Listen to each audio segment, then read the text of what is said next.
Viral di media sosial, seorang pria di Pemulutan Selatan, Ogan Ilir, mendatangi rumah warga dengan membawa parang dan membacok pemilik rumah, diduga akibat persoalan hutang piutang. Inilah video yang merekam aksi pria pembacokan.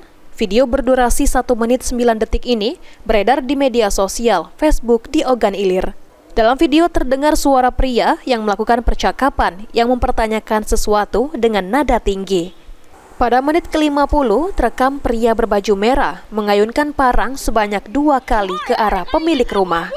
Tampak darah berceceran di depan pintu rumah dan pelaku lalu meninggalkan tempat kejadian perkara. Kejadian ini terjadi di rumah korban Iskandar, warga desa Sungai Lebung, Pemulutan Selatan, Ogan Ilir. Menurut polisi, berdasarkan keterangan sementara saksi, bahwa terduga pelaku inisial MH datang ke rumah korban pada hari Kamis 23 Januari. Terduga pelaku MH mendatangi rumah korban untuk menagih hutang piutang, namun karena korban belum bisa membayar, terduga pelaku menjadi emosi dan terjadilah pembacokan.